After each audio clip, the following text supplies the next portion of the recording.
Hey everyone, it's Dr. Ryan Simmons, and I'm really trying to get in the habit of consistency with these videos again because I've gotten out of it.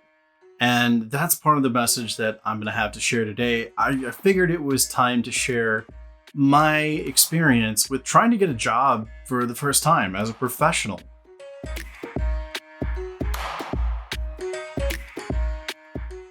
So let's just start. Earlier today, I was in a video interview with a guy named Bryce Tubbs. And if you're interested in Bryce, his information will show up right down below here. So we were talking about what really got me into consulting and really the coaching gig specifically. Now, I did mention about how I was in a student leadership organization and in from a young age, and we got a lot of experience and training that you might not get until you're in a corporate setting. And it was basically the same thing that we were teaching in corporate settings. And while being in that student leadership organization and taking on more responsibilities within that organization was a great catalyst, I never really talked about what my experience was when I got out from graduate school, because that's when I started trying to find a professional job. Because I think people are having some of the same problems that I was having at that age. And I think there's something there that can be really helpful to hear from somebody else that's already gone through this at least once in their lives. Even before I get to the end, I want to say that if you keep trying, you're gonna find what you're looking for. So keep at it. There is light at the end of that tunnel. All right, so we're gonna set the Wayback Machine for 2009. In 2009, I was just getting out with a master's degree in industrial organizational psychology from the Chicago School of Professional Psychology. Sounds like a mouthful. Great school. I had a lot of fantastic experiences. And of course, that education did help propel me into where I'm at now. I don't know how many of you really remember what it was like back in 2008, 2009, when our economy really started to crash, but it was a little scary. And none of us really knew what was going on, and the thought going through my head, having an internship under my belt, but still not really having a full-time job, what am I going to do? All of these companies were laying off people who were amazing experts in their field and had all this experience, and what can I bring? Because these people are already taking over internships that would normally be set up for people like me.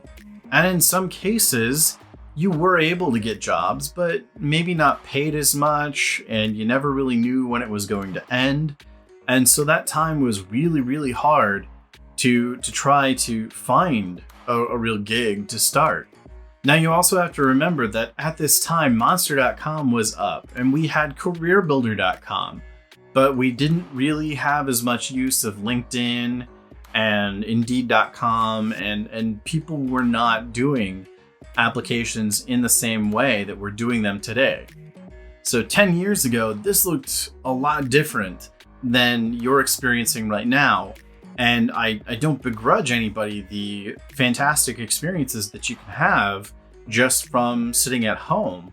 But at that time, people were saying about my generation how we were so lazy and we were always on our phones, and why you're not just going out there, that's ridiculous. You're just not putting enough effort into it. The reality was most of us were putting a ton of effort into trying to find a job. And if you've never been laid off before, or you never had a time period where you haven't been employed for a while, you may not understand how depressing and how draining it is to try to find a job, basically spending as much time as you would in a normal 8 to 4:30, 8 to 5:30 kind of job.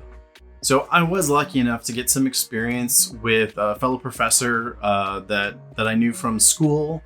And I was really grateful to get any kind of experience. And eventually, this sort of experience would lead to the bigger paycheck that I was looking for a few years out. But it did take some time, and there was a lot of hard work put into it.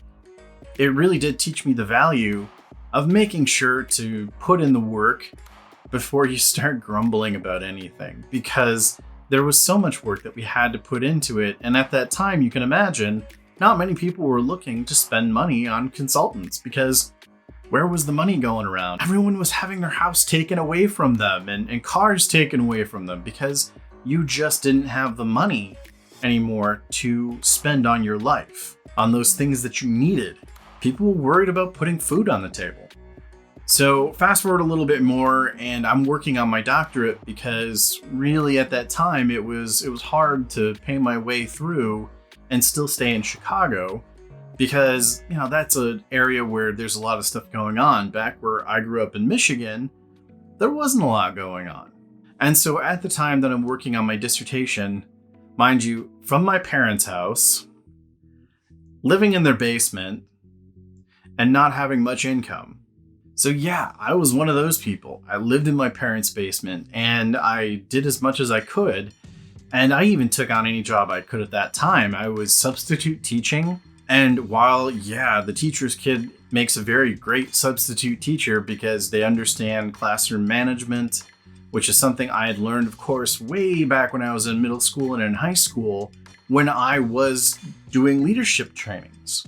And my background in my education helped me have that presence in the classroom where I could walk in and only be maybe a few years older than some of the folks in the classroom, but really have a presence and really be able to do the work that was being asked of me, not just sitting behind a desk and having a movie day, but actually teaching lesson plans.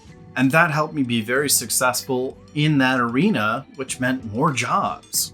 And I admit, at one point I was working at a grocery store and I was running produce, and people I knew, their parents that I knew, they were all coming into this store and they were seeing me in my polo shirt, in my apron, and my stupid little hat, and just feeling like an absolute failure at that time, because I'm looking at everyone going, I got a doctorate. What am I doing here? I have a doctorate. But, I kept networking, I kept meeting with other people and talking to other people, and I got a job working at the Chicago School of Professional Psychology. They had me in as an adjunct instructor. And, while that may not have been my niche, I was so grateful to have that opportunity. And it actually gave me the opportunity to meet somebody else that I didn't know would have an influence on my life. You've seen him on my interviews before. Noah Izzat. Noah, I'm going to speak this into existence. You are just about ready to finish up all of your dissertation work. You know what? I'm so glad I met Noah, because in that one meeting, because we happen to live, about an hour drive away from each other, I got the inspiration to take the little bit of money I had and move out to Colorado. I had always wanted to move out to Colorado. I love being out near the mountains, clearly, to the point where my wife is very upset sometimes when I talk about how great it would be to move to Colorado and live there. But I was able to get out to Colorado, and I was still teaching classes at the time. And I tried to set up home base there, and really was so grateful to have a couple of people let me stay out at their house for a couple of months. And I still talk to them. They're fantastic people. That gave me that experience I needed to get out and to get out of my comfort zone, because for so long, searching for a job was literally something I thought about every day, and I did for years.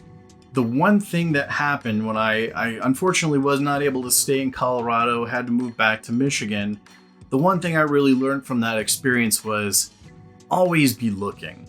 I'm not telling everybody to go out and to try to get the next job right away. All I'm saying is that everyone should go out and try to look at what's out there. What are people asking for in your profession? Because the next thing that you might want to learn or experience to gain could be in that job description. You always want to stay as competitive as you can, because that's going to help you be better in your current job and be prepared if you want to have your next job. If you're an employer, employers, don't be worried about people looking at other job descriptions and what other people are doing. Everyone should try to be doing this as a form of professional development. And anything that they learn and bring back to your organization is something that is a value earned to you. Benchmarking is something that happens in human resources all the time. There's nothing saying that professionals like me can't go out and try to benchmark ourselves against where we think we're at. In fact, one of the things I've started doing because of all of that was to make sure that I earned a couple of different certifications. The first one was my ProSci certification. ProSci, if you don't know, is about change management. And yes, change management is different than project management. It's about adoption of the change, which means it deals with the people. And that's something I saw as a great investment for myself. Another investment I have in myself, another certification I'm working towards right now, is the coaching certification. While I have experience in coaching, and while a lot of people that are mentor coaches are telling me, wow, you're way above the level that we expect you to be at when you're going through this program, I'm getting that certification so that other people can feel comfortable bringing me in and talking about whatever they feel like talking about, whatever's on their mind. Because of course, coaching is not about me. It's about you guys and about your time. And while I never hit that one final gig yet that really meant the most to me, I have found little experiences in every job that I've had. And look, not every experience has been sunshine and roses. I've had some really terrible leadership experiences in these jobs, and I've had some really fantastic experiences in these jobs. And that can be in the same position for me. So I understand if the job search is getting you down, if it's a little bit of a problem for you right now, I understand. And the one thing I want to make sure that you're doing for you is give yourself time. Schedule out some time so that you're just searching during a certain amount of time. You're not spacing it throughout your day. If you're trying to job search through the entire day and you're trying to apply to jobs throughout the day, that can be really draining. The other thing I will tell you is apply like the next job could be it. It's very possible the little bit more effort that you put into your job application to the next job could get you an interview. And I'm not about to go into interview skills and what you should bring in, what you shouldn't talk about, and all the different things that go into the interview process. Just know that your interview is just your foot in the door, and it is what you make of it. And just because you don't go on to the next interview doesn't necessarily mean you're absolutely terrible. It says a little bit more about the fit, not about you personally.